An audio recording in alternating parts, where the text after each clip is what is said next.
Né en 1923, bachelier à 15 ans, André Gernès devient à 21 ans le plus jeune médecin de France. Il s'engage volontairement au service militaire en octobre 1944.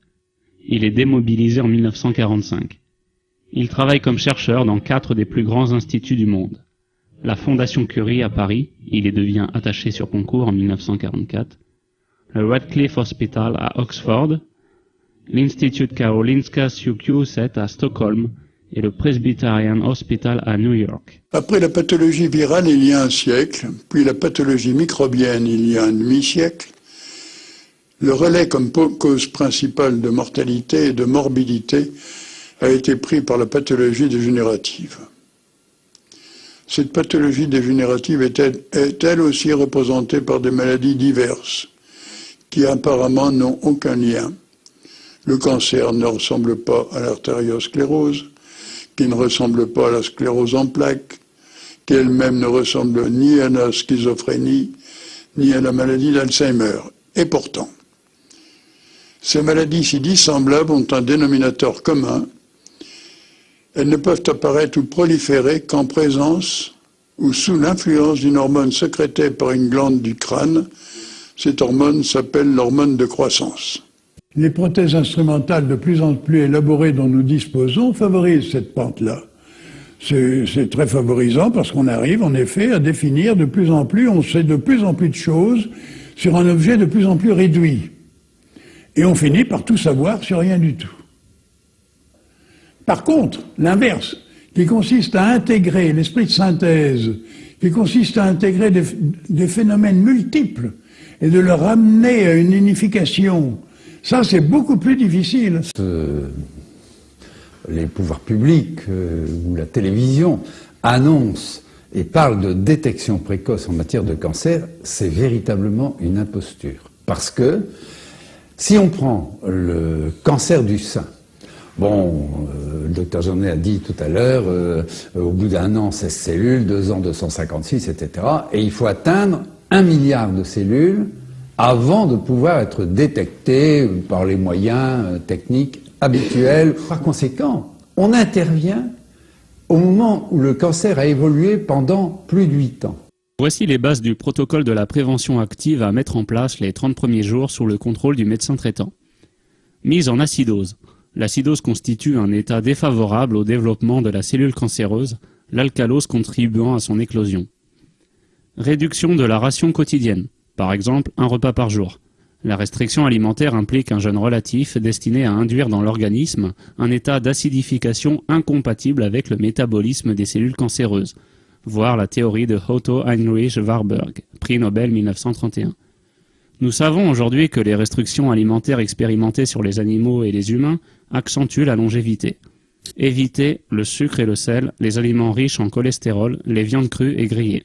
Privilégier tout ce qui favorise la respiration et l'oxygénation de l'organisme, en particulier les promenades en forêt, l'exercice musculaire, la consommation de fruits acides, de légumes, brocolis, choux, choux-fleurs. Cette prévention a d'ailleurs été expérimentée. Elle a été expérimentée à l'INSERM. Elle a été extrêmement positive. En faisant 3 lots, comme ça se fait sur le plan scientifique, 3 lots de rats avec 3 approches différentes, eh bien, on a constaté que même la mise en réduction alimentaire en soignait presque 1 sur 2. La deuxième lot, mise en réduction alimentaire, plus la nutrithérapie qu'il a mis au point à cette occasion, vers les années 70, c'est-à-dire tous ces compléments alimentaires qui vont relancer les cycles défaillants, les métabolismes défaillants, 72% de bons résultats. Et enfin, le 3e lot, c'est la totale, c'est-à-dire la mise en réduction alimentaire qui va créer une acidocétose, les nutriments ou la médecine orthomoléculaire, et enfin 2 petits antimitotiques légers qui vont enrayer la lie cancéreuse qui pourrait rester après cette cure, dans sa cure classique. Et au total, je crois que c'est entre 92 et 94% de guérison. Si vous lisez n'importe quel journal, presque toutes les semaines, vous trouverez un article concernant un nouveau remède contre le cancer.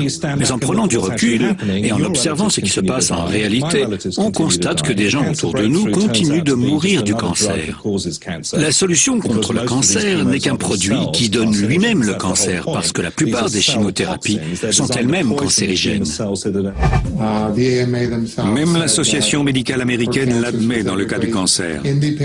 Quelle que soit l'avancée du cancer du patient qui vient consulter, qu'il en soit au stade 1 ou 4, puisque le cancer se divise généralement en 4 stades, indépendamment du stade où en est le patient, donc, moins de 30% des patients survivent plus de 5 ans après une chimiothérapie, une opération ou une radiothérapie.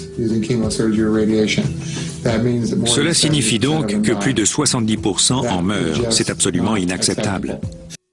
Lettre de l'Institut Pasteur de Lille, de l'unité d'épidémiologie et de santé publique de l'INSERM, professeur Philippe Amouyenne, monsieur et chers confrères. Bon, je ne vous lis pas toute la lettre, je vous dirai simplement la réponse qui est faite indirectement au ministre. Le projet que vous proposez constitue une voie de recherche potentielle qui, malgré sa simplicité conceptuelle, et en effet on ne peut pas plus simple, risque de heurter différents obstacles, tant administratifs, pourquoi, éthiques, pourquoi, et technologiques, pourquoi.